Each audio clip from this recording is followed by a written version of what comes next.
Hi, my name is James Krag, and in 1993 I played Romeo in the Oak Park Festival Theater's production of Romeo and Juliet, directed by Tom Mula, who was co-artistic director at the time.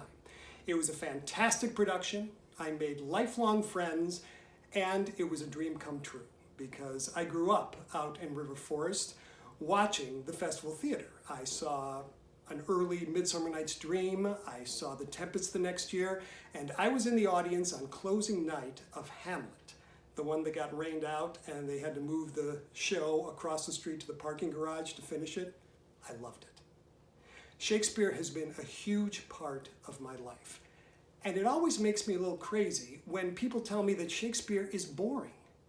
I look at them and I say, Shakespeare has ghosts, it has witches, it has gods and goddesses, it has fairies, it has magic, it has kings and queens and battles, it has intrigue and mystery and revenge, it has love, it has young love, old love, lovers who don't even know that they're in love, tragic love, clowns, dogs. It's just, it is everything. It just simply cannot possibly be boring.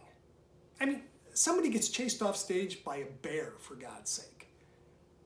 I also tell them that Shakespeare went through his Quentin Tarantino phase with a play called Titus Andronicus. Now, Titus is not for the faint-hearted, so if this kind of stuff makes you queasy, now would be the time to sign off. Thank you very much, stay safe, and please continue your support for Oak Park Festival Theater. Okay, they're gone. Now, Titus has been put through the ringer. He and his daughter Lavinia and her husband Basanius. Chiron and Demetrius attacked Lavinia, raped her, cut off her tongue and cut off her hands so that she couldn't say who did it, killed her husband Basanius, and then framed two of her brothers for Basanius' death. They were executed. And also when Titus tried to interfere, they cut his hand off. So, now it's time for Titus's revenge. He has captured Chiron and Demetrius, and he tells them what he's going to do to them to get his revenge. Come, come, Lavinia, look, thy foes are bound. Sirs, stop their mouths. Let them not speak to me, but let them hear what fearful words I utter.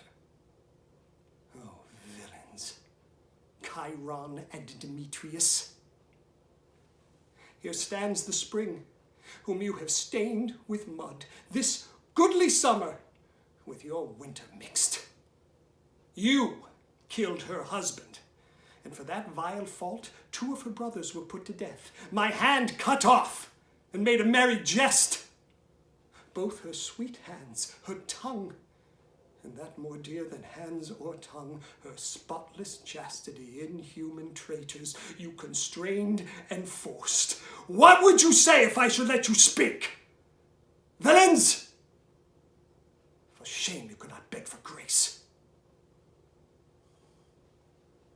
You know, your mother means to feast with me, calls herself Revenge, and thinks me mad.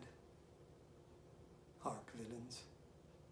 I will grind your bones to dust, and with your blood in it I'll make a paste, and of that paste a coffin I will rear, and make two patsies of your shameful heads, and bid that strumpet, your unhallowed dam, like to the earth, swallow her own increase.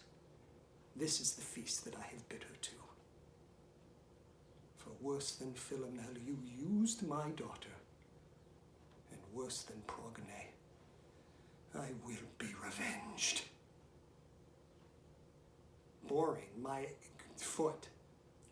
Thank you very much.